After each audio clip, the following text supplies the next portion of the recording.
सुबह का टाइम है, हवा में थोड़ी सी नमी है और ये सफेद फूल जिसे हम सब कॉटन कहते हैं, ये सिर्फ एक क्रॉप नहीं बल्कि हर किसान की मेहनत और उम्मीद का नतीजा है।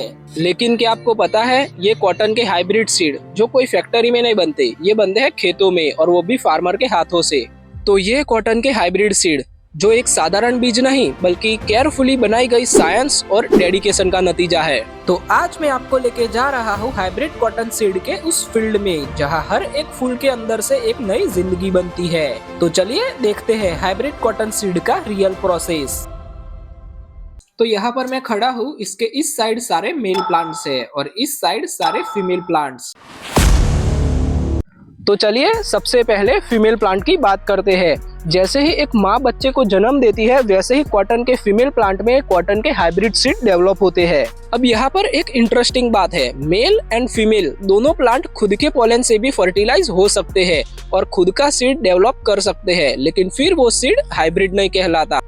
इसीलिए हमारे इंडियन फार्मर्स यूज करते हैं एक प्रोसेस जिसका नाम है इमेस्कुलेशन। जरा सोच के देखो, हजारों फ्लावर्स उगते हैं इस फील्ड में, सबको अलग से ओपन करते हैं, स्टेमन निकालते हैं बिना फ्लावर्स तोड़े। ये काम ज्यादातर सुबह के 6 बजे से लेकर दोपहर में 12 बजे तक होता है, क्योंकि उस टाइम ज्यादातर फ्लावर ओपन होते हैं। अब बात करते हैं मेल प्लांट्स की। मेल प्लांट्स का काम होता है पोलन देना। पोलन वो पाउडर होता है जिसमें मेल सेल्स होते हैं। तो ये पोलन को कलेक्ट करना इतना आसान नहीं होता, क्योंकि हमारे फार्मर्स चेक करते हैं वेदर।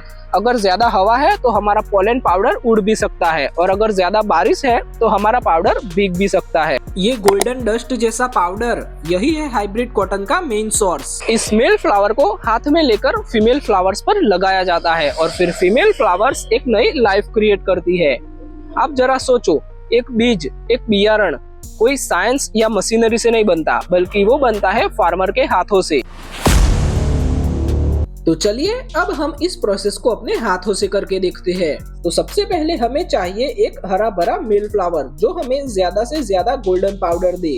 अब हमें इस मेल फ्लावर के सारे पत्ते निकाल देने हैं और अब हमें जाना है फीमेल फ्लावर के पास। अब हमें मेल फ्लावर को कुछ इस तरह से डाल देना है और सारा गोल्डन पाउडर जब तक फीमेल फ्लावर के अंदर चला नहीं जाता तब तक हमें मेल फ्लावर को निकालना नहीं है। तो बस ये हो गया मेल एंड फीमेल का पॉलिनेशन।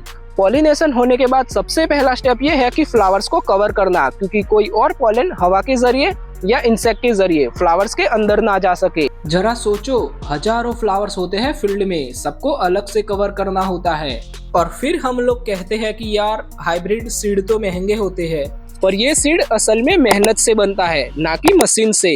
और कुछ दिनों बाद जब ये फ्लावर मैच्योर होता है तो ये एक नॉर्मल कॉटन बॉल की तरह बन जाता है और इसी कॉटन के अंदर सीड्स होते हैं जो कि नई जनरेशन यानी मेल और फीमेल दोनों की बेस्ट क्वालिटीज लेकर आती है।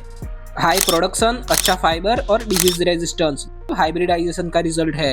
हाइब्रिड कॉटन सीड के पीछे सिर्फ फार्मर्स ही नहीं बल्कि साइंटिस्ट भी लगे होते हैं जो हाइब्रिड सीड को अच्छे से टेस्ट करते हैं और फिर सीड कंपनी को फाइनल हाइब्रिड सीड्स देते हैं। लेकिन अगर फार्मर्स का हाथ ना हो तो लैब का साइंस भी कुछ नहीं कर सकता। मतलब कि साइंस और फार्मर्स दोनों मिलके हाइब्रिड कॉटन सीड को सक्सेसफुल बनाते हैं।